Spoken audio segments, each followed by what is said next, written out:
ദിയകൃഷ്ണയുടെ സ്ഥാപനത്തിലെ സാമ്പത്തിക തട്ടിപ്പിൽ രണ്ടാം പ്രതിയെ സ്ഥലത്തെത്തിച്ച് തെളിവെടുത്തു. തെളിവെടുപ്പിനിടെ പ്രതി ദിവ്യ ഫ്രാൻസിസ് കുറ്റം സമ്മതിച്ചു. തട്ടിപ്പ് നടത്തിയ പണം മൂവർ സംഘം വീതിച്ചെടുത്തെന്നും ദിവ്യ ഫ്രാൻസിസ് സമ്മതിച്ചു.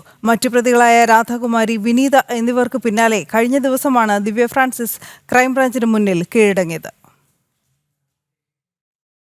നടൻ കൃഷ്ണകുമാറിന്റെ മകൾ ദിയാകൃഷ്ണയുടെ സ്ഥാപനത്തിൽ നിന്നും സാമ്പത്തിക തട്ടിപ്പ് നടത്തിയ കേസിലെ രണ്ടാം പ്രതി ദിവ്യ ഫ്രാൻസിസ് പോലീസിനോട് കുറ്റം സമ്മതിച്ചു. ദിവ്യയെ സ്ഥാപനത്തിലെത്തിച്ച് തെളിവെടുപ്പ് നടത്തുന്നതിനിടെയാണ് മുൻ ജീവനക്കാരിയായ പ്രതിയുടെ കുറ്റസമ്മതം. സാമ്പത്തിക തട്ടിപ്പ് നടത്തിയെന്ന് ദിവ്യ ഫ്രാൻസിസ് പോലീസിനോട് സമ്മതിച്ചു. ഏറ്റവും കൂടുതൽ പണം വന്നത് ദിവ്യയുടെ അക്കൗണ്ടിലേക്കാണെന്ന് ക്രൈംബ്രാഞ്ച് പറയുന്നു. 40 ലക്ഷം രൂപയാണ് 8 മാസം കൊണ്ട് ദിവ്യയുടെ അക്കൗണ്ടിൽ വന്നത്. ഇതിൽ 1 ലക്ഷം രൂപയ്ക്ക് സ്വർണം വാങ്ങിയെന്നും ദിവ്യ ഫ്രാൻസിസ് പോലീസിന് മൊഴി നൽകി. ദിയാകൃഷ്ണയുടെ സ്ഥാപനത്തിലെ സാമ്പത്തിക തട്ടിപ്പിൽ കഴിഞ്ഞ ദിവസമാണ് ദിവ്യ ഫ്രാൻസിസ് കീഴടങ്ങിയത്. കേസിലെ മറ്റ് 2 പ്രതികളായ വിനീത, രാധാകുമാരി എന്നിവർ നേരത്തെ കീഴടങ്ങിയിരുന്നു. QR കോഡ് വഴി പണം തട്ടിയെന്ന് ഇരുവരും പോലീസിനോട് കുറ്റം സമ്മതിച്ചിരുന്നു. ഡിയുടെ സ്ഥാപനത്തിൽ നിന്നും 69 ലക്ഷം രൂപ ജീവനക്കാരികൾ തട്ടിയെടുത്തെന്നാണ് കേസ്. 3 ജീവനക്കാരികൾക്ക് എതിരെയായിരുന്നു ദിയാകൃഷ്ണയുടെ പരാതി. ജീവനക്കാരികൾ QR കോഡ് ഉപയോഗിച്ച് പണം തട്ടിയെടുത്തുവെന്നാണ് പരാതിയിലുള്ളത്. ദിയുടെ കടയിൽ നിന്നും ജീവനക്കാരികൾ പണം തട്ടിയെടുത്തതിന് തെളിവുണ്ടെന്ന് അന്വേഷണ സംഘം കോടതിയെ അറിയിച്ചിരുന്നു. ഇത് ശരിവെക്കുന്നതാണ്